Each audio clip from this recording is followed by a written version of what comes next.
Hello, everyone. I'm Tom Esposito with CMAX Media, and we have Father Dan Malaco here. We just finished a mass, our first streaming mass here. That was pretty awesome. For those of you guys who were able to be on the mass, you probably picked up on the fact that we were still scrambling here about 5 minutes into 8 o'clock. I was getting text right and left, and everything like, I thought the mass was going to be happening. Where's it going? And so, and we're getting now our own audio feedback here, which is kind of cool, and that just got cut off. So I will say, first off, when I came here today, I was not expecting to be in the Mass, Father Dan. And Father Dan and I do whatever Father Dan tells me, kind of like how Blessed Mother says with Jesus. And so I did not know I was going to be on there. So all of a sudden, I become suddenly self-conscious. First off, I think because, with it being a private mass and I got communion, I probably have the rest of the world hates me right now. A little bit. Your head's being printed out and has a target on it, I'm sure. And I'm also thinking, I've got 45 years of different mass responses, and I'm going to get these wrong. I'm going to do it wrong. So I was at a mass. I didn't think I was going to do the reading, obviously, too. That wasn't as bad. And of course, then my great faux pas when I stand up in front of the camera and you're trying to, I'm sure we got that on mic. We'll have to go back and take a look when Father Dan says, come up over here. I'm like, all right, he wants me to stand next to him for the gospel, kind of like how the altar servers do. And instead he's saying, I was just trying to get you out of the way of the camera. Yeah, I was worried. I was like, oh no, that's going to be on mic too. Oh well. So I'm getting right now, because we do have a teleprompter here, it says get into the meat of the conversation about COVID and priests. So obviously we're Those moving two don't on. mix well. But No, they don't. So maybe just tell us a little bit, because we have 7 minutes and 53 seconds left on this. A little bit about what was priestly life like for you. This is your first year. We're still in your first year. 290 or 91 days. Okay. Do you keep track of your masses too? I do, actually. Okay, awesome. I don't know what that number is too, because I haven't updated in the last couple of days, but I know it's around 300 and some in the first 290 days. Awesome. So what you were doing with your priestly life, 7 days ago, and how that has changed, dramatically with this. Well, so first of all, I've been blessed by the assignment that I have, and I'm over in Hampton, Virginia at the parish cluster of St. Joseph's and St. Mary's, and it's wonderful because there's always so much to do. There's so many groups and social outreaches and just all of the things that I have gotten myself involved with over the last 8-ish months of being a priest. There's a lot to do, so I'm the chaplain for St. Mary's Star of the Sea School in Hampton, Virginia, run by the wonderful Dominican Sisters of St. Cecilia. Yeah, they're amazing. So, yeah, and that has been just a blessing in my priesthood, having the 4 sisters there. I'm also the chaplain for the Hampton Fire Department, so I ride with them on an ambulance because I was a paramedic before I was a priest. So I still work as a paramedic. Well, I volunteer as a paramedic with them. And once a paramedic, always a paramedic? Well, until your certs run out. In the order of Melchizedek. Right, exactly. So those are 2 things that take up a lot of my time. And then plus there's just the day-to-day parish responsibilities. They're, saying mass, hearing confessions, taking appointments, visiting the sick and the homebound, going and anointing people in the hospital. And most all of that has stopped. So, especially with these social distancing and the restrictions for people who are immunocompromised or the elderly, which, a lot of times is most of our parishioners coming to daily mass, we had to take steps to keep them safe, to keep us safe. And so the whole ministry is just trying to find the new normal.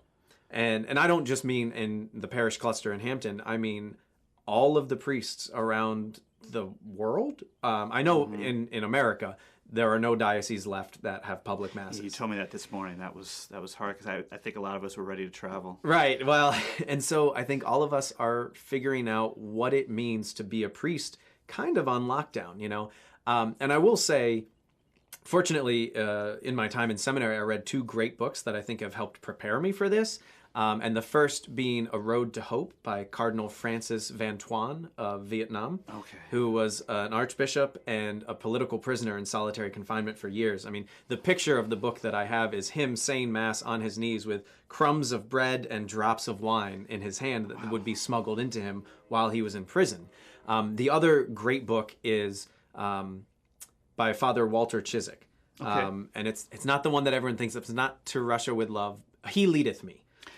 Yeah. This one, Kelly has read that one. I think actually a lot of their ladies group did that one. And it's amazing, and he talks about how to stay sane in the midst of solitary confinement and not knowing what every day is going to bring. And I think that's kind of to an extent where we all are. We're trying to find out what is the new normal. Right. What are we supposed to do? What are we allowed to do? What can we do to best serve our flock, while also keeping them healthy and safe and keeping us healthy and safe. Right. And so the bishop has done well with the other bishops around the country to try and act in the best interest of the common good. But,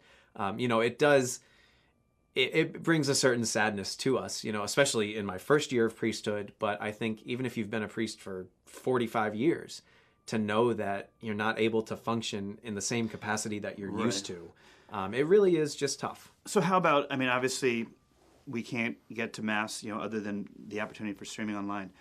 What about things like confession? I know that's a lot of people are asking that. What are the priests permitted to do? Is that still one of those kind of gray areas that it's not like a really specific? Well, and so I think the first thing is to know that, yes, confession is still available. Okay. It's going to look different. We have to make certain precautions and provisos, but it is still available, at least in the Diocese of Richmond. It's still available. Now, the best bet to get confession is to either call the parish office and make an appointment, or watch for your posted times at the parish. For us, we are keeping our same parish times. So 6 p.m. to 7 p.m. on Tuesday evenings, we always have confessions. We will still have confessions then. Saturday from 3 to 4 p.m., we're still going to have confessions. Now, we have it that our confessional is a large room within a room, so we have plenty of space so that the priest and the penitent are not so close to each other, but can still have privacy. In other churches or in other cases, I've seen pictures online of priests offering confessions in a drive-thru. They're outside. They're going to say online confession. No. There is no online confession. Let me be very clear about that. Would you maybe recommend people just stop sinning? What the heck? Also that's a good plan. People don't go to the simple sometimes. Right, right. Let's just not overshoot this. Just stop sinning. You won't need to go. But for all of those who are like me who just cannot do that, make an appointment, or just watch what your parish has posted. The churches are not closed. This is the thing, we keep getting calls in the office. The offices are open. The parishes are open, and the Bishop of Richmond has made a special request that all tabernacles be moved to the main church to allow for people to come and pray, and also be able to distance themselves. So very small chapels are being closed. But if your church is large enough and they can put the Blessed Sacrament in the church, then people can come. Obviously we're still functioning under the 10 people or less. And so there's hard. A quarter, but the churches are open. So they're free, in this time. If you have time off from work, come pray. And I'm grateful, and that's sometimes people have only had that. I know in Honduras where we do mission work, there's a lot of people who get one Mass a year. And so the opportunity for adoration is fantastic. So relatively, we're down to a little over a minute left. What do you think, what would you recommend for the people that, advice for them as they're separated from the sacraments right now? Well, so I think there's a few things. As you said, we're separated from the sacraments. I got a couple of texts yesterday, people just lamenting the fact that I can't fathom what it's going to be like on a Sunday not to receive the Eucharist. Right. And I'm like, yeah, I know that's got to be very painful. But now let's put it into context. Let's think about, as you said, the people in rural Honduran areas or in Haiti, up in the mountains or anywhere that do not have access to a priest ever, or only once a year, or, very limited. Okay, so now we're learning solidarity with them for common humanity that is not able to be at the sacraments all the time. Or for those people in RCIA who have never received the sacraments and are waiting, and now we'll have to wait longer, it looks like. I know a couple of our kids were going to be confirmed next week. Right. And that changed. Yeah, so now we're in solidarity with them. So it is, in a way, the pain is bringing us closer together. And I think the final thought that I would have is that this time of forced abstinence, this forced separation from the sacraments, It's my hope, and I think the hope of many other priests out there, that once we're able to return to the churches, once we're able to have public masses again, the respect and the reverence for the Eucharist is going to skyrocket and just be so proliferated throughout, the larger church. What did we have? I think it was 50% of Catholics come to Mass and like only 17% of them believe in the Eucharist, or some crazy stuff. Hopefully after this, we bump it up much, much higher so that the real presence is venerated and appreciated for what it is among more Catholics. I would agree, and isn't it crazy that we're in Lent, that this is Right. happening? It's kind of like we were already starting to prepare ourselves well. Father Dan, again, this is awesome that you were willing to come out here and do this and travel, and I know you got a pretty full day ahead of you. For all of the people who did get to follow us today, we are going to the degree we can, try to stream more masses as we are able. It actually, believe it or not, has a lot of behind-the-scenes stuff that has to happen for us to technically get it up. But please stick with us. Father Dan is very generous, and we may have other opportunities with other priests as well, too.